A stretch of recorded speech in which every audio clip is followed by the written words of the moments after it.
Well, the first point I'd like to make is I've been here for the last 2 days during the course of the campaign. Of course, we've been coming here fairly regularly, almost every 2 weeks. But one thing is very palpable during the campaign in the last 2 days that I could see. The mood of the people of Tripura is for a change. That is very, very clear. It is not so much of saying that for this policy I am supporting you, I am supporting the left front, I am supporting this combination of secular forces, but it is to restore the rule of law, restore peace and democracy in the state. That is the overwhelming sentiment of the people that is very, very palpable and visible. And that could be gauged by the fact that the reign of terror that was unleashed, the attacks on democratic norms and practices that took place in the last 5 years, coupled with very, very deep misrule and corruption. These were the dominant issues that people were coming voluntarily and informing me, saying that you please end this rule and help us to live a normal life without harassment and repression. So that was the first sentiment that I would like to express to all of you, that the people of Tripura want relief. They want relief from this sort of an oppressive rule, and they want normal governance and solution to their problems. What last 5 years have done in terms of people's problems, that Comrade Jitin will explain to you in much greater authenticity and degree of knowledge.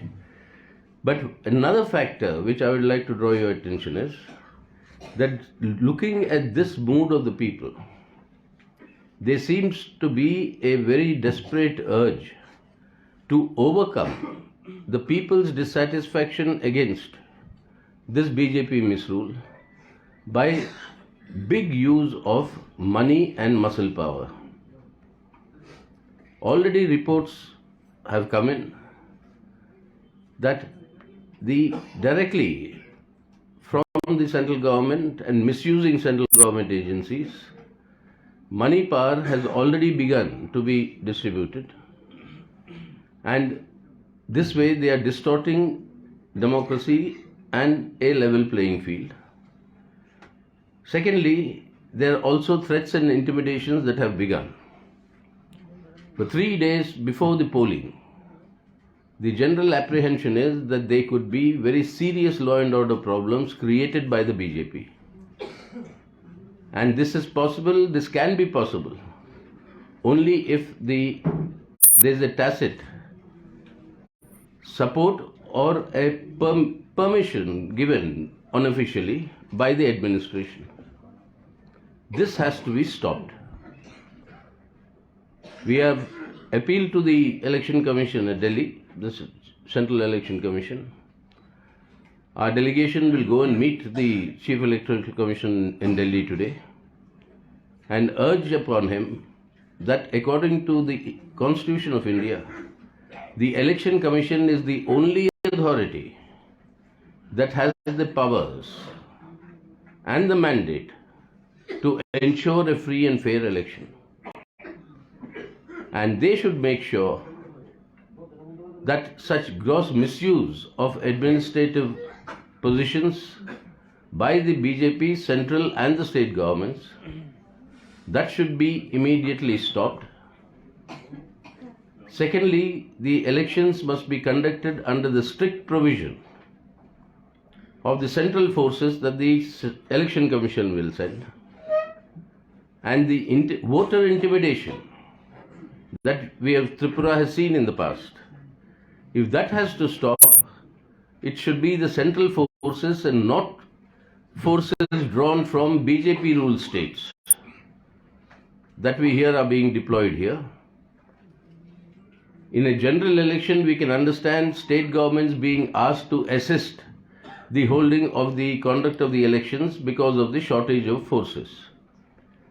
But in this sort of an election, where there are only just 3 states which are going into election now, that too in the northeast, this cannot be an excuse that there is a shortage of central paramilitary forces. So that must be seriously examined and curbed by the Election Commission. But the protection to the voters and the confidence that must be given cannot be confined only to the polling booth. This has to be given through a general campaign conducted by the Election Commission. They have done it in the past. They've done it in the past where there are parades by the Central Armed Forces. They take out marches in local areas in order to instill the confidence among the people that they can fearlessly come to vote. Such practices must be implemented in the coming 3-4 days before the polling takes place. So as far as our appeal to all the secular democratic forces in Tripura, the primacy now is not a question of who will win, who will lose. Only one victory is what is required for people of Tripura, and that is restoration of democracy and the rule of law. And for that we have appealed to all secular democratic forces to unite. And that appeal goes out to the people also, and they are responding, I must say, and the response has been very, very enthusiastic so far. So they come with their own problems. They come with the promises that the BJP made 5 years ago about teachers' recruitment. The reality is 10 lakh teachers, the number has reduced. About Rega, 10,000 has reduced. Rega, it was the highest in the country, and from the center, people were actually surprised how Tripura could give so many mandates in a year, which major states could not give. It crossed at one time 92 days in a year. Now it has come down to 8 days. 8.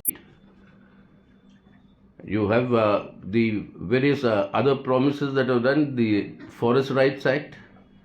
Tripura had the highest number of pattas being given to tribals for ownership of the forest land in the country.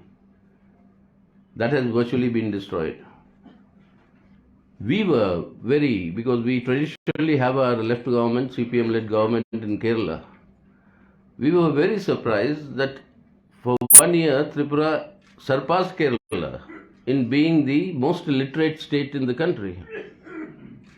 Today, it has gone back and fallen back into being one of the more illiterate states in the country. These 5 years have seen also this total, not merely misrule, but actually a drastic fall in people's livelihood conditions and levels. So for all these factors, we are appealing to the people of Tripura, to all political parties who believe in democracy and the rule of law and the Constitution of India, to ensure the defeat of the BJP and restore the path of